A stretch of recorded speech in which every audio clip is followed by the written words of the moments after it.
আল্লাহ নবী যদি বলতেন যে তোমরা আল্লাহকে সৃষ্টিকর্তা হিসাবে মেনে নাও, তোমরা আল্লাহকে চাঁদ সূর্যের পরিচালক হিসাবে মেনে নাও, ওরা একজন নবীর উপর রাগান্বিত হতো না, ওরা একজন নবীর দুশ্মনে পরিণত হতো না, কারণ এটা ওরাও মানত। এ নিয়ে কোনো ঝামেলা ছিল না।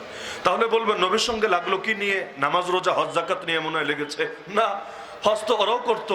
কেউ কাপড় পরে, কেউ ল্যাংটা হয়ে, যাদের পোশাক ছিল নতুন কাপড় ক্রয় করে সেটা দিয়ে করত।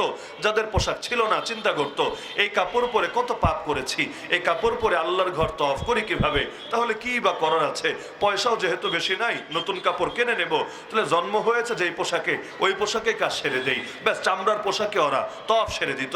যদিও পুরুষরা করতো দিনে, নারীরা করতো রাতে। ওই জাহেলি যুগে এতটুকু সভ্যতা ভদ্রতা ওদের ছিল, নারী পুরুষ একসাথে তওয়াফ করতে আসতো না।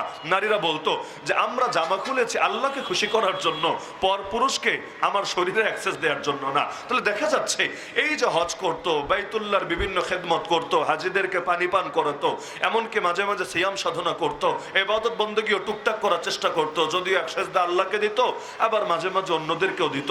কিন্তু দেখা যেত এই নামাজ নিয়ে, রোজা নিয়ে, হজ নিয়ে, যাকাত নিয়ে ওদের মূল অ্যালার্জি ছিল না।